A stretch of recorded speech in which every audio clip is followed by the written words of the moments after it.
आज आपण बनवणार आहोत एक DIY शॅम्पू। हा पूर्णपणे नैसर्गिक आहे, याच्यात कोणतेही केमिकल्स नाही आहेत। आता मी थोडासा शॅम्पू हातात घेऊन तुम्हाला हा पाण्यात मिक्स करून दाखवते।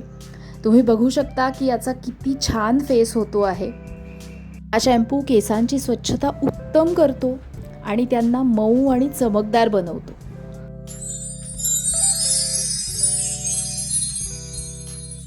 यासाठी आपल्याला लागणारे प्रत्येकी 100 ग्रॅम शिककाई, 100 ग्रॅम आवळा आणि 100 ग्रॅम रिठा।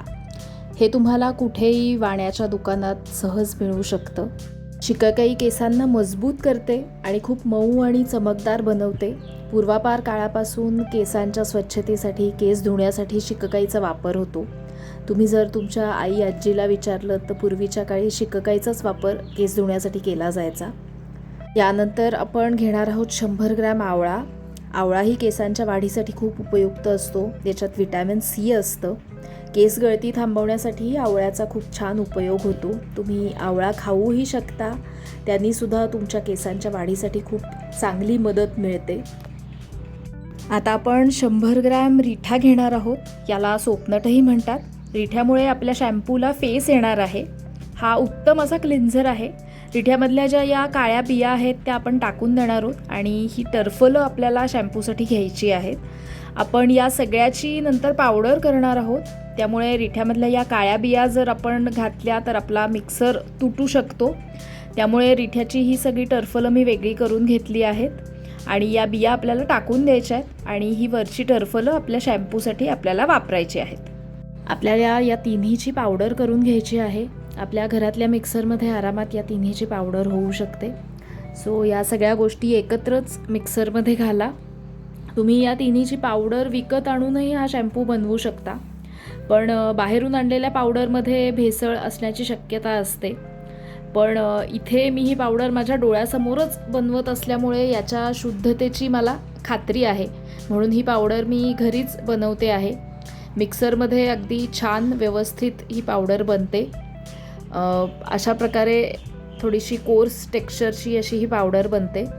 ही पावडर करताना आणि हाताळताना शक्यतो नाकाला रुमाल बांधा, कारण हे थोडंसं उधळत असतं। सो अशा प्रकारे आपल्याला ही पावडर करून घ्यायची आहे।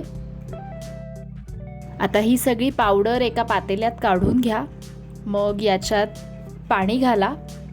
साधारणपणे 1.5 ते 1.25 लिटर पाणी आपल्याला याच्यात घालायचं आहे।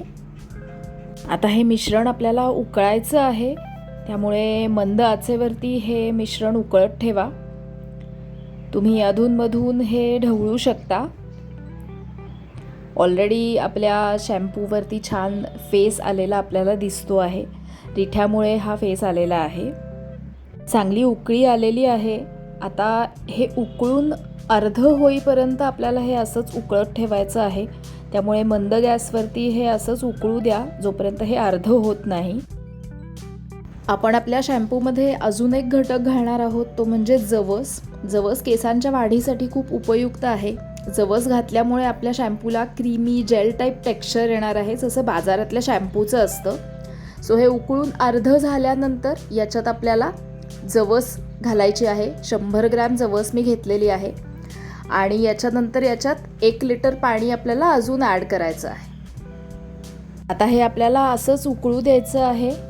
जवस घातल्यामुळे आपल्या शॅम्पूला क्रीमी जेल टाईप टेक्स्चर येतं। ते आलंय का आपण चेक करणार आहोत, पण अजूनही हे पातळच आहे, त्यामुळे आपण अजून थोडा वेळ हे उकळू देणार आहोत आणि असंच मंद गॅसवर उकळत ठेवणार आहोत। आता आपण परत एकदा चेक करूया। आता जेल टाईप कन्सिस्टन्सी फॉर्म झालेली दिसतीये। तुम्ही जर बुडबुडे नीट पाहिलेत तर तुमच्या लक्षात येईल की जेल टाईप कन्सिस्टन्सी आता तयार झालेली आहे। त्यामुळे आपण आता गॅस बंद करणार आहोत आणि हे मिश्रण आपण गाळण्यातनं गाळून घेणार आहोत।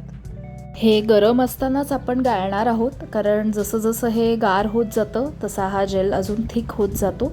त्यामुळे गरम असतानाच आपण हे गाळून घेणार आहोत। गाळण्यात जो चोथा राहतो त्यातनंही आपण अशा प्रकारे सगळा शॅम्पू व्यवस्थित काढून घेणार आहोत।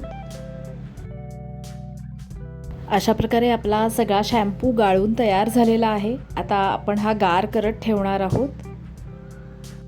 हा जो चौथा शिल्लक राहतो यात अजून पाणी घालून आपण उकळवून घेणार आहोत आणि याच्यातनं अजून शॅम्पू आपण बाहेर काढणार आहोत. आणि त्यानंतर जो चौथा उरतो तो आपण उन्हात वाळवून घेणार आहोत आणि मग गरज पडेल तसा तो आपण बॉडी स्क्रब म्हणून वापरू शकतो. याने खूप छान बॉडी पॉलिशिंग इफेक्ट येतो. आपला शॅम्पू गार झालेला आहे, त्यामुळे आता आपण हा परत एकदा कापडी गाळण्यातनं गाळून घेणार आहोत. म्हणजे आपल्याला खूप छान फाईन बाजारातल्या शॅम्पूसारख्या टेक्स्चरचा शॅम्पू मिळेल. आपला शॅम्पू कापडी गाळण्यातनं गाळून झालेला आहे, त्यामुळे आता फनेलच्या मदतीने मी हा बॉटलमध्ये भरून ठेवणार आहे. याच्यात कोणतीही प्रिझर्वेटिव्स नाहीत, त्यामुळे हा फ्रीजमध्ये स्टोअर करावा लागेल. आपला पूर्णपणे नैसर्गिक कोणतीही केमिकल्स नसलेला असा शॅम्पू तयार झालेला आहे. आता याचा वापरही मी तुम्हाला करून दाखवते. थोडासा शॅम्पू मी हातात घेतलेला आहे. आता हा पाण्यात घालून याचा किती छान फेस येतोय हे मी तुम्हाला दाखवते. तुम्ही बघू शकता की आपल्या शॅम्पूचा किती मस्त फेस आलेला आहे. हा शॅम्पू केसांची स्वच्छता उत्तम करतो आणि त्यांना मऊ आणि चमकदार बनवतो. तुम्ही बघू शकता माझे केस किती सुंदर दिसत आहेत. तुम्हाला हा व्हिडिओ आवडला असेल तर व्हिडिओ लाईक करा, त्याचबरोबर चॅनललाही सबस्क्राईब करा आणि बेल आयकॉनवरती क्लिक करा. म्हणजे मी दर वेळेला नवीन व्हिडिओ टाकला की लगेच तुम्हाला नोटिफिकेशन येईल आणि माझा प्रत्येक व्हिडिओ तुम्हाला बघता येईल. मी हेअर केअरबद्दलचे अजून बरेच व्हिडिओज बनवलेले आहे. त्या प्लेलिस्टची लिंक मी इथे आय बटनला देते आहे. ती हेअर केअरची प्लेलिस्ट आणि त्यातले सगळे व्हिडिओज तुम्ही बघू शकता आणि तुमच्या केसांची अजून छान प्रकारे तुम्ही काळजी घेऊ शकता.